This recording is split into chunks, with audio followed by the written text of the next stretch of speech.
I'm here with Dan Ryan, the pioneer of spiritual cholesterol. He has been sober now for over 38 years. And Dan, what would you say to someone that's new coming into AA? Well, first thing I would say to everybody that's brand new is I know the feeling of being hopeless and feeling really bankrupt in a lot of ways. And all I can tell you is I heard early on from a guy who had a lot of years. He said to me, I bet you feel like a loser. And I did. And basically what he said is, you're not a loser. You're just losing today.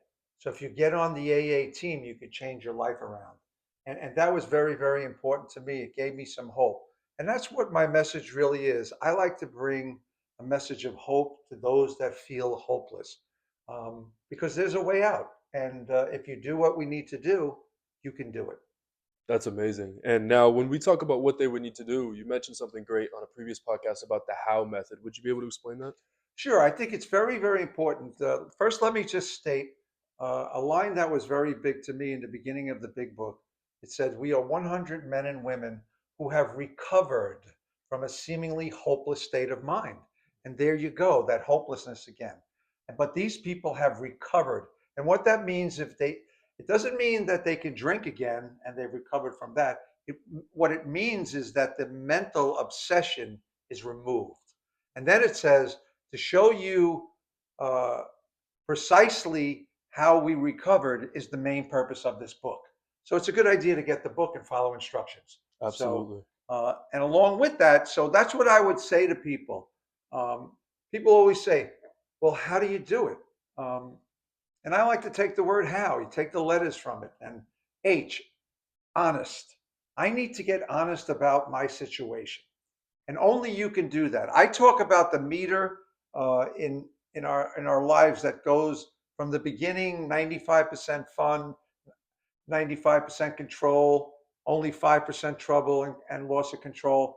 And that meter goes along the way as we continue on our destructive path. And when it gets past the halfway point, it usually really picks up bad. So you find yourself, only you can say where you are on that meter. Okay. I know I was in a homeless shelter. So there's no doubt I was uh, in a problem. So, and the first step tells us, we admitted we were powerless over alcohol and drugs and whatever you want to say, and our lives had become unmanageable. So, is your life unmanageable?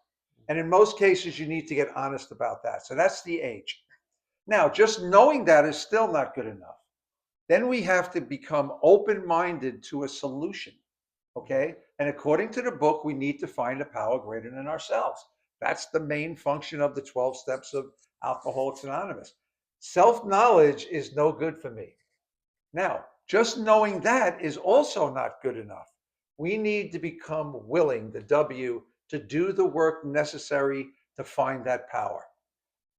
Now, the big book tells us on page 55, in the final analysis, the only place we're going to find that power is deep within us. And Jesus told us the kingdom of God is within you. So it equals out, and it's important. So I had to say to myself, and why can't I find this power? I need to find the power. Why can't I find it? And again, that's where I've coined that phrase, spiritual cholesterol. There's blocks that are in us that we need to get rid of: resentments, anger, self centeredness, too much pride, too much lust, too much greed. And how do we get rid of those? Well, the third step tells us, you know, we're going to turn our lives over to the care of God, Mm. become willing to do that. And that means we're going to be willing to do the fourth through the ninth step, where we're going to take a look at ourselves and see the defects that we have. Where have we been dishonest and deceitful and self centered? And when we go through that process and start working to remove those things, we opened up the channel that's within us. And that's when God can start working through us. So um, I don't want to go too much further on that because I think we're going to follow this up with some other uh, days where we're going to talk about this. But that's the how. Get honest with yourself, become open minded to a better possibility that we need to find a power greater than ourselves, and become willing to find that power. and then do the work. And you know what? I've been doing this for 38 years and my life is amazing. And that's what I still go to AA. Why? So I can help other people. Because the key to sobriety is helping other people.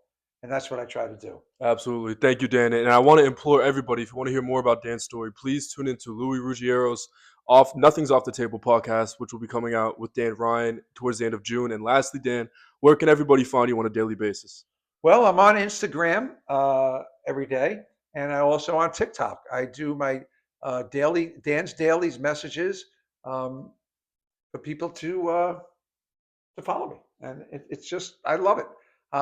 I believe it's so important to start the day with a positive mental affirmation or some short thought to just keep you focused and positive. As I always say, thoughts shape our reality. Make yours positive. God bless.